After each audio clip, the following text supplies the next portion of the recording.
Dhima ya kongamano hili ni kuwawezesha vijana kupata maarifa, uelewa, stadi zitakazowawezesha kuwa raia wema, wazalendo, wabunifu na washiriki hai katika maendeleo ya taifa.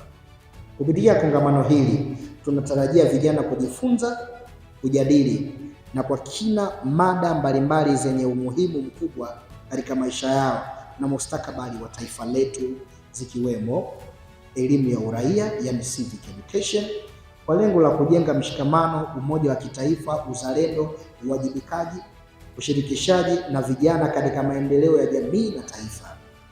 Pili, elimu ya kujitolea na uzalendo inayolenga kujenga kizazi chenye moyo wa kuheshimu katiba pamoja na utawala wa sheria.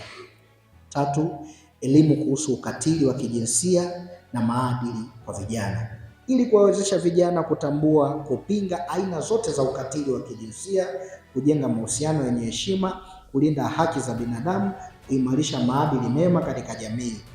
Nne, majadiliano kuhusu changamoto za vijana.